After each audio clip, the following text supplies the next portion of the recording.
Okay, we be in Matthew 28, Mark 5, Luke 7. Again, our thoughts this morning are position and posture of soul. We want to go from here examining our position and posture of soul. In Mark 5:22, in Mark 7:25, Luke 7:38, Luke 17:16. You don't have to turn to these. John 11:32, Revelation 1:17, we read the words with regard to position before Christ at His feet. And in Matthew 15:30 and in Luke 10:39, we read at Jesus' feet. In Luke 8:35, we read at the feet of Jesus. So again, throughout the Gospels, under a wide variety of settings and circumstances, we see people at the feet of Jesus. In each of these occasions, of course, Jesus was physically there. People were physically and literally at His feet. That was their position. And their physical position at the feet of Jesus needs to be the position of our soul. Again, the phrase at His feet, at Jesus' feet, at the feet of Jesus, that needs to be our position of soul. It is a position of conscious unworthiness, a position of humility, reverence, and worship. It is a place realizing that He is worthy of all. In Mark 5:22, Mark 5:33, Mark 7:25, Luke 17:16, John 11:32, Revelation 1:17, we see people fell at His feet. Again, that's the posture at Jesus' feet. In Luke 8:35 and 10:39, we see people sitting at His feet. This was their posture at the feet of Christ. In Matthew 28:9, they held Him by the feet. Again, this was their posture. So let's turn to Matthew 28. We'll read verses 9 and 10. And they, the women, went to tell His disciples, behold, Jesus met them, saying, all hail. And they came and held Him by the feet and worshipped Him. Then said Jesus unto them, be not afraid. Go tell my brethren that they go into Galilee, and there shall they see me. In Mark chapter 5, verses 33 and 34. But the woman, fearing and trembling, knowing what was done in her, came and fell down before Him and told Him all the truth. And He said unto her, daughter, thy faith hath made thee whole. Go in peace and be whole of thy plague. And then in Luke chapter 7, we'll read verses 38 and verse 50. And stood at His feet behind Him weeping, and began to wash His feet with tears, and did wipe them with the hairs of her head, and kissed His feet, and anointed them with the ointment. Verse 50, and He said to the woman, thy faith hath saved thee, go in peace. Now in each of these verses, we see women at the feet of Jesus. Not only at the feet of Jesus, but we see them receiving what they needed. And on each occasion, Jesus tells them to go. So if we go back to Matthew 28, verse 9, notice, and they came and held him by the feet. And then notice verse 10, then said Jesus unto them, be not afraid, go. Go. In the text in Mark chapter 5, we see in verse 33 that a woman came and fell down before him. And as she is at his feet, notice verse 34, and he said unto her, daughter, go in peace. In the text in Luke chapter 7, verse 38, we see a woman at his feet, and in verse 50, Jesus says, go in peace. So, to the women in Mark and Luke, Jesus says to them, go in peace. They're at his feet, and he says, go in peace. What did they receive at his feet? Peace. They received peace, and they were to go forward from the feet of Jesus with that peace. To the women in Matthew, he said, be not afraid, go. What did they receive? They received courage. Be not afraid, go.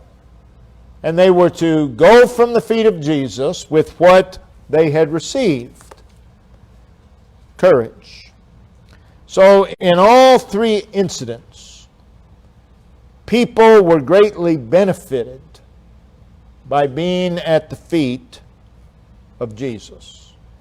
And in each case, they were to go forward from the feet of Jesus with what they had received. Peace, courage.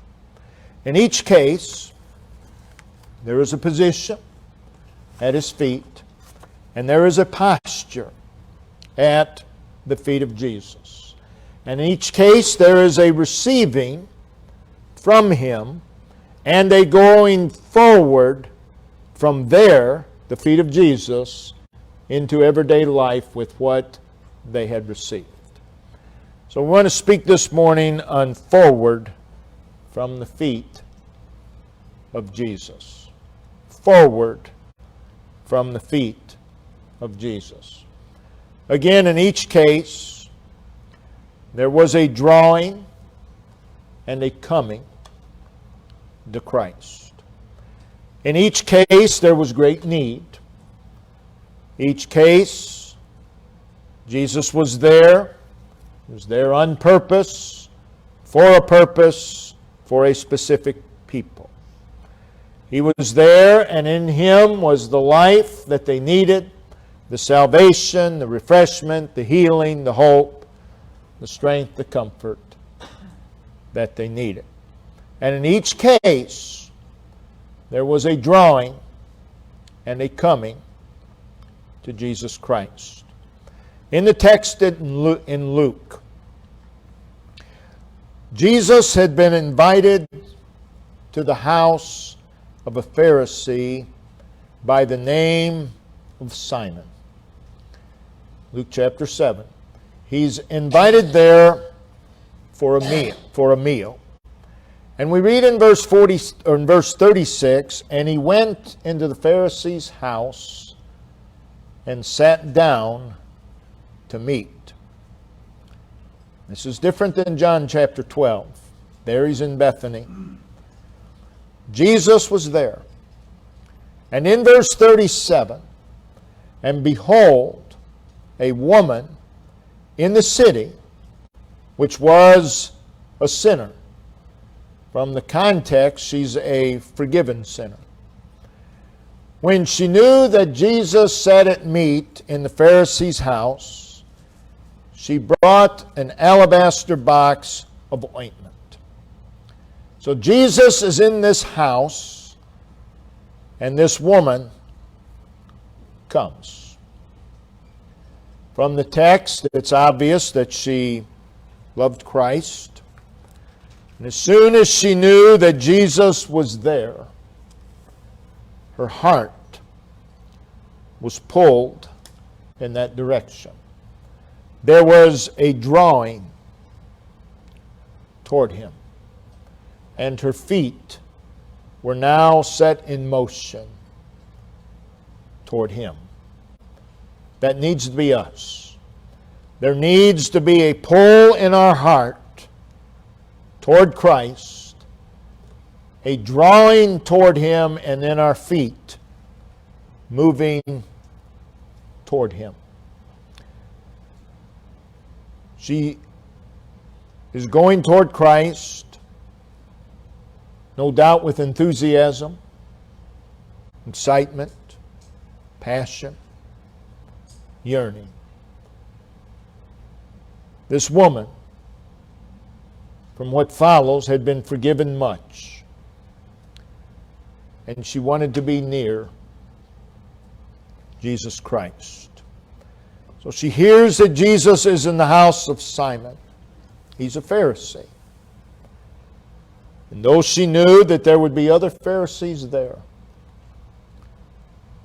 who hated her and condemned and shunned her because she was an adulteress, and though she knew that she would meet with frowns from these Pharisees and looks of disgust, and she would hear their critical words, as soon as she hears that Jesus is there, she does not linger, she does not hesitate, but with purpose and intent and fervency of desire, and with great joy and excitement, she grabs this alabaster box of ointment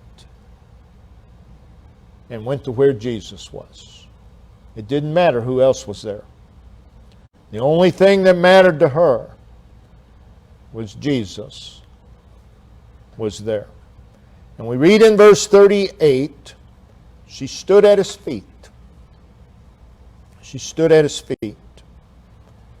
She's taken her place at the feet of Christ. Her heart is greatly stirred. She's overflowing. She's been forgiven much. She's overflowing with gratitude. She has adoration for him. She has love for him. She wants to honor him. She wants to worship. She wants to praise him. And she begins to wash his feet with tears. And then she wiped them with the hairs of her head and kissed his feet and anointed them with the ointment. There's a lot there, but that's not our point. She's at his feet. She's expressing her love to him. She's praising him. She's thanking him. She's acknowledging him as her Lord and Savior. Her heart, her mind are fully absorbed with Christ. Not paying a bit of attention to the Pharisees. They didn't even matter to her. She's taken up with Jesus Christ. And in great humbleness and deep reverence, she's at his feet. That's where we need to be. That needs to be our position. In the text in Mark 5, Jesus is on his way to the house of Jairus. Dave spoke of Jairus last week. To raise his 12-year-old daughter. We read in verse 24, and Jesus went with him, that is Jairus. And much people followed him and thronged. That is, they crowded and swarmed Jesus. And we read in verse 25 that a certain woman, this woman had an issue of blood, and she had this issue of blood. She had a plague in her blood for 12 years. In verse 26, we're told something of her terrible condition. And then we read in verse 27, when she heard of Jesus, came. She was in desperate need of a miracle in her life. And this woman, with her terrible and devastating 12-year plague, no doubt felt hopeless, unworthy, lonely. She'd been isolated. She had a flow of blood, alienated. She heard of Jesus. And hurting and burdened, she came. Jesus was there, and she, desiring more than anything else to be freed from her dreadful condition, came. She was being drawn to Jesus Christ. As she comes, she is thinking, this Jesus, He can cure me. This Jesus, He can set me free from this awful plague. This Jesus, He can put my life back together.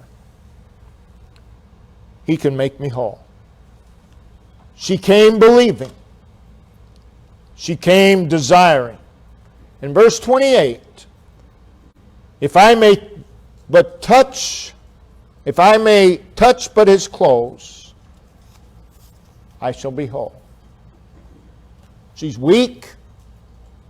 She's frail. As you read the context, she's obviously crawling through this mob of people,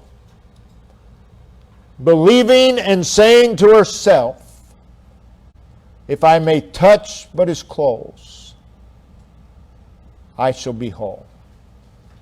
She's striving to get so near to Christ that she can touch Him. The entire time, her heart's being drawn to Christ. And I'm sure she's saying to herself, I've got to get to Jesus. That needs to be us every day. I've got to get to Jesus.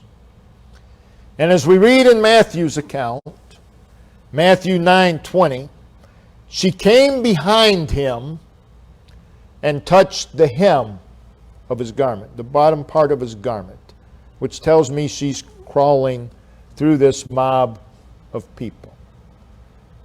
Luke's account, Luke 8:44, she came behind Him and touched the border of His garment.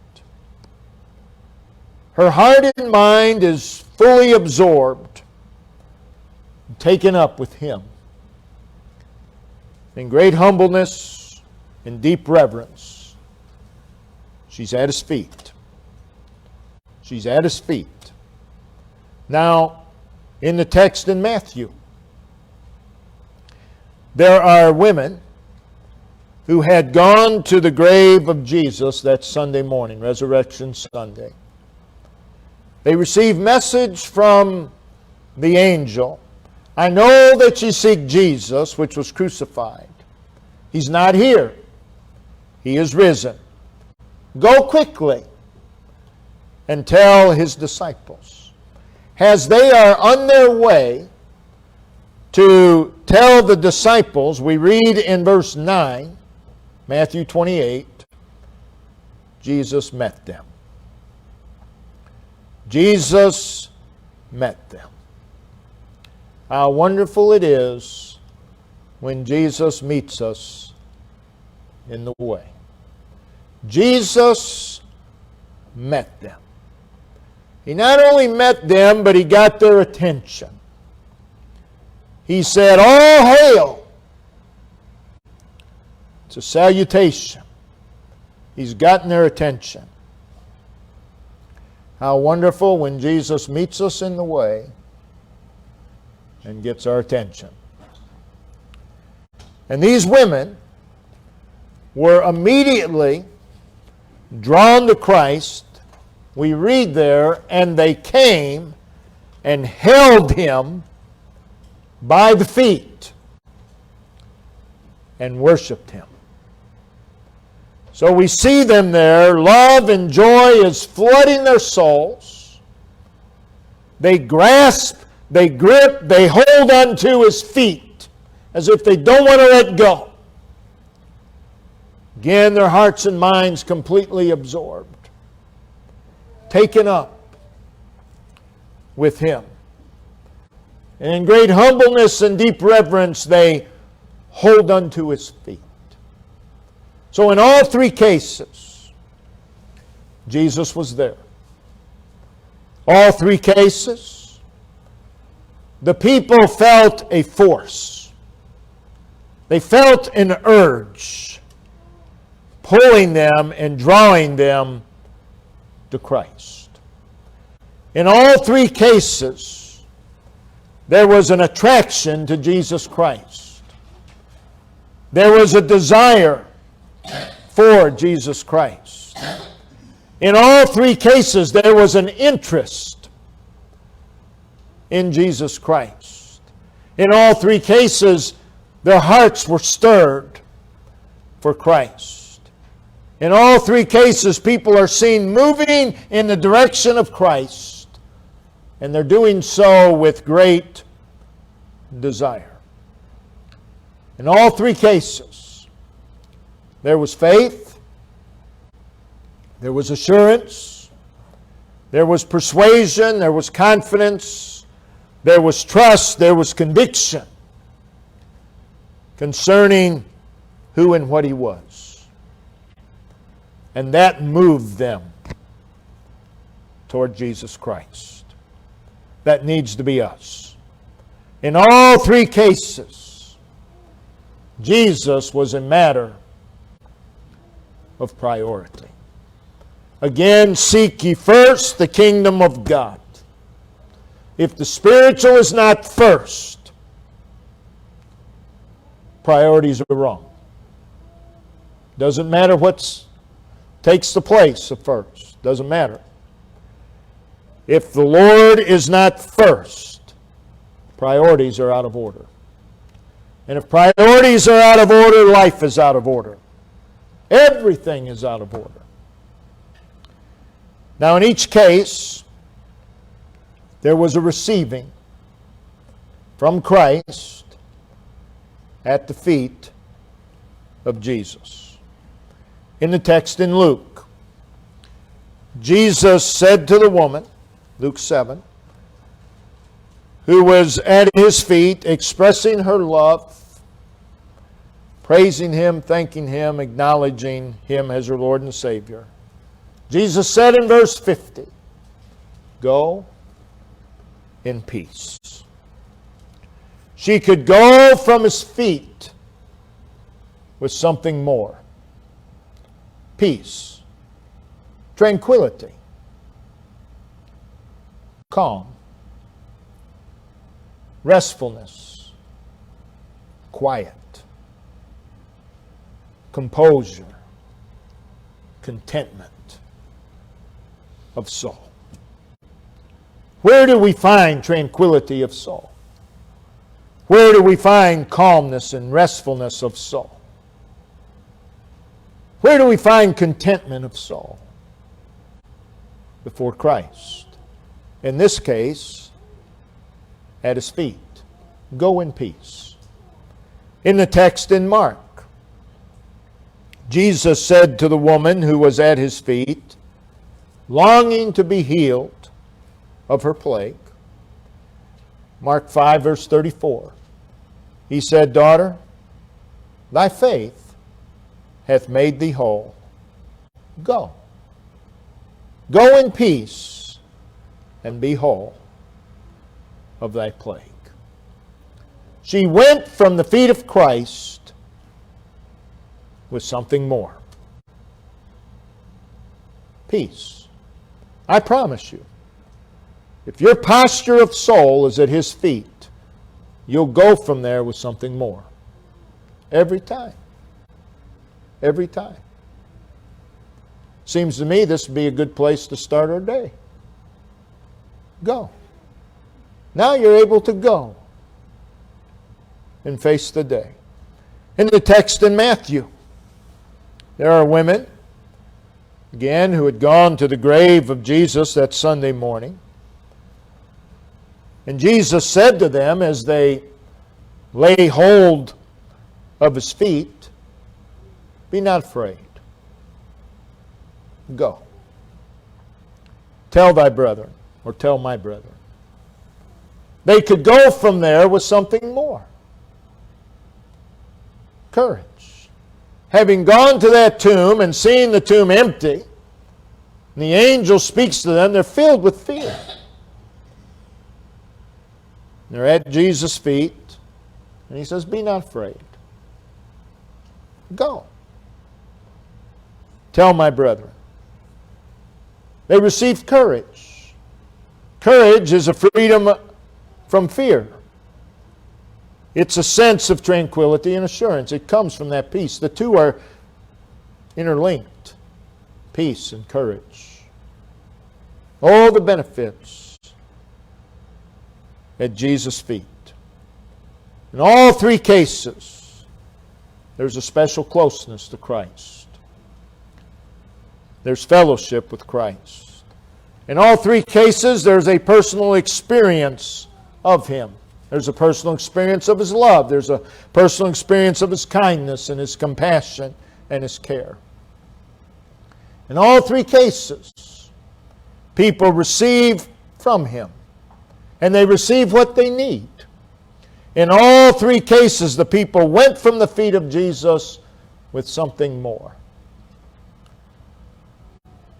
And we see many times in the New Testament people receiving at the feet of Christ. We see it over and over.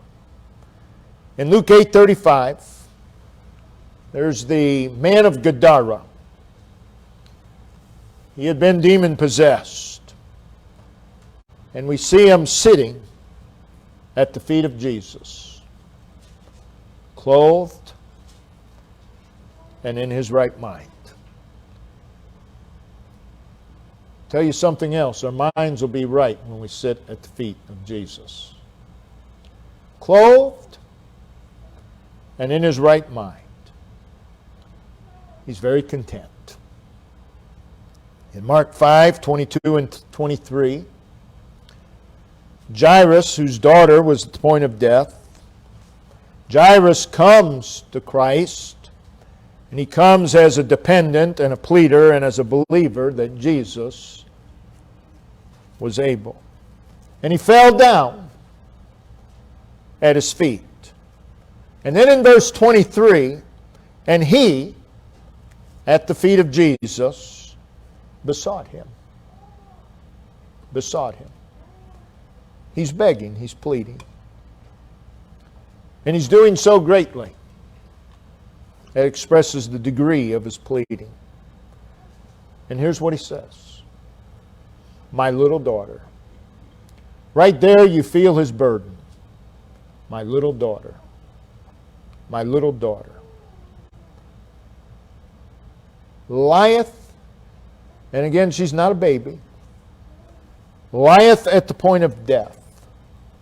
I pray, that is, I plead with Thee, come and lay Thy hands on her,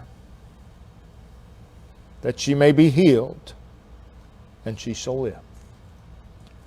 So there he is, at Jesus' feet, pleading. And then notice what it says in verse 24. And Jesus went with him. And Jesus went with him. Now we see the two, and there's a big crowd as well, but we see Jairus and Jesus walking together. So what do we have here? From the feet of Jesus to walking with him. You want to walk with Christ? Start at his feet. Start at his feet. That's where we need to start the day. In Mark chapter 7, verse 25, we see Jesus in the coasts of Tyre and Sidon. We read in verse 25, for a certain woman whose daughter had an unclean spirit heard of him and came and fell at his feet. And she besought him that he would cast forth the devil out of her daughter. Again, we see an individual. She's heavily burdened. She's brokenhearted. And where do we see her? We see her at the feet of Jesus. And she's pleading. She's dependent upon him. But she believes that he is able. In Matthew 15, verses 29 through 31, Jesus went up into a mountain and sat down there. There he sits. And he's there for a purpose. There's a multitude of people coming. Notice verse 30. And great multitudes came unto him, having with them those that were lame, blind, dumb, maimed, and many others. Here come a people. They have many problems. They have many needs. They have many burdens. And they've come believing that he is able to meet their needs. They came bringing the lame, the blind, the dumb, the maimed, and many others. There were conditions, situations, circumstances that no one could help them with, and that were beyond their know-how, were beyond their ability. But sitting in that mountain that day was one who knew how, one who was able. So great multitudes came unto him, having with them those that were lame, blind, dumb, maimed, and many others. And when they came with the lame, and the blind, and the dumb, and the maimed, what did they do? Well, it says they cast them down at Jesus' feet. They simply let go. This is quite a scene. Jesus is in an elevated part of the mountain, so they would have to walk these people up to that place. And there they would just let go. And they would fall at the feet of Christ. What they did was they just gave these people entirely to Jesus to do what only he could do. Oh, that God's people would learn that simple lesson. Just let go. Just let go. Leave it with him. And notice the blessed result. And he healed them. And he healed them. And in verse 31, he healed them to such a degree that the dumb spake, and the maimed were whole, and the lame walked, and the blind saw. They received healing at the feet of Jesus Christ. Oh, how beneficial it is to cast all of our needs at the feet of Jesus. Just leave them there. Don't go back and get them. Just leave them there. In Luke 10:39, we see Mary sitting at Jesus' feet and heard His word. We're not told what He said to her, but I promise you it blessed her. Oh, what she heard that day. Revelation 1 verse 17. We see John. That's the Apostle John. He's been banished on the island of Patmos for his faith. It's a place of loneliness. It's a place of isolation. It's a place of difficulty, hardship, a place of suffering and misery. And though a victim of unfair treatment, John was able to say, I was in the Spirit on the Lord's day. In spite of my circumstances, Sunday came, and I was in the Spirit on the Lord's day. And in verse 17, well, we see Jesus appears. John saw Him. And in verse 17, when I saw Him, I fell at His feet as dead. That is, I fell at His feet still. I was still. So there's John at the feet of Christ. And then we read, and He laid His right hand upon me. Can you imagine what John felt at that moment? At the feet of Jesus, and He laid His right hand upon me. John is very aware of what's going on here. He laid His right hand. He knew it was His right hand and not His left hand. He laid His right hand on me. And with His hand on him, saying. So His hand is on him and He's speaking. Unto me. It's personal. Fear not. Fear not. Why? I am. I am. Fear not. I am. Oh, the glory of being at Jesus' feet and feeling His touch and hearing His voice. This needs to be our posture of soul. So let's make application. Again, it is a position of humility. It is a position of reverence. Considering the majesty of His person, considering our insignificance, it's a very becoming place for you and I at Jesus' feet. Considering His claim upon us, we are His purchased possession. We are His children.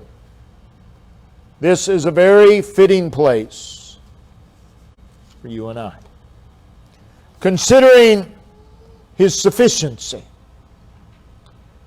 and considering our weakness and our boundless limitations and our limitless needs, this is a very becoming place for you and I. Considering His love, considering His care, considering His concern, considering His kindness toward us, this is a very beneficial place for you and I. At His feet. That is a position and posture we ought to seek every day. It's a place of great possibility. It's a place of great hope. It's a place of the miraculous. Miraculous things happen here. It is a place of personal experience. It is a place of personal learning. It is a place of personal receiving from Him. It is a place of great assurance. It is a place of great peace. It's a place of strength. It's a place of joy. It's a place of satisfaction. It's a place of comfort. It's a place of help. It's a place of healing. It's a place of relief. It's a place of fulfillment. It's a place of encouragement. It's a place of victory. It's a place of blessed transformation. It's a place of change. It's a place where faith and commitment are increased. It's a place of appreciation. It's a place of gratitude. You see, it's a very fit place for you and I. And it ought to be our position. And it ought to be our posture of soul. We can't be indifferent regarding this position and posture of soul. We must not allow ourselves to be deterred from this position and posture of soul. We must not get bogged down and stuck anywhere short of being in the presence of Jesus Christ. Well, I was on my way to meet Him, but then this happened, and this happened, and this happened, and I never got there. Yeah, and your day was less than it could have been. It happens all the time. People have intentions, but they get bogged down. All it takes is for somebody to say something, and you're bogged down with what they said for the rest of the day. And you fail to get to where Christ was. And this is most people's life. It's how they live. It's why we need to begin the day. We cannot be deterred. There has to be a proper position and posture of soul before Christ. That's the place to be. It is at Jesus' feet, this posture and position of soul, that we gain spiritual momentum, and Jesus says, go! You have what you need. It's at Jesus' feet, this posture and position of soul, that keeps life from getting in the way. How many times life gets in the way of a personal relationship with the Lord? Circumstances get in the way. The way of the world gets in the way. The concerns of the world get in the way. You must not allow anything to get in the way. Our position and posture of soul are where battles are won. That's where the battle's won. To have a proper position and posture of soul. That's where enemies are overcome. And you know who your biggest enemy is? You. We're our own worst enemies. You blame your life on whoever you want to, and you will. But we are our own personal enemies. At Jesus' feet is where obstacles are overcome. It's where spiritual advancements are made. This proper position and posture of soul is where a loving relationship is developed. It's where faith is strengthened. It's where commitment and resolve are further developed. And Jesus says, go. That's where we're made ready. How do you start your day? It's a big factor on the direction of your day. We need to start with a proper position and posture of soul, and then hear Jesus say, go out there now. Go out there with what you've received. Oh, how much would be changed. This is where you keep from being held down by the world. If you listen carefully, people come into the house of God, or if you just stay around them a while, listen. There's the sound of ball and chain. They drag it around with them. It's their life. Life holds them down. Keeps them from Christ. This proper position and posture of soul keeps us from getting lost in the maze of the world. A lot of God's people lost in the maze of the world. They're lost. I'm not saying they're not saved. But they're lost in the maze of life. Proper position and posture of soul will keep you from descending into the mire, in the muck of this world. At Jesus' feet, or proper position and posture of soul, we're to go from there out there and press on in the service of God. But where do we find the ability to press on? Well, that involves a proper position and posture of soul. At Jesus' feet. Go from there. And now you're able to live triumphantly over the trials, over the temptations, over the pressures, the battles, the storms, the nonsense. We're able to walk triumphantly through the valleys. Able to walk the crooked and rocky roads. Able to walk in the furnace. It all gets back to what is the position and posture of our soul. And today we've seen people at the feet of Jesus. Some fell down there. Some just sat down there. But the point is, they had a posture with regards to the Lord. And from there, they are told, go, go. That's where we need to start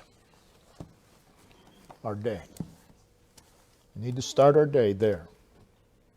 The proper position, posture of soul. And then throughout the day, we need to make examination.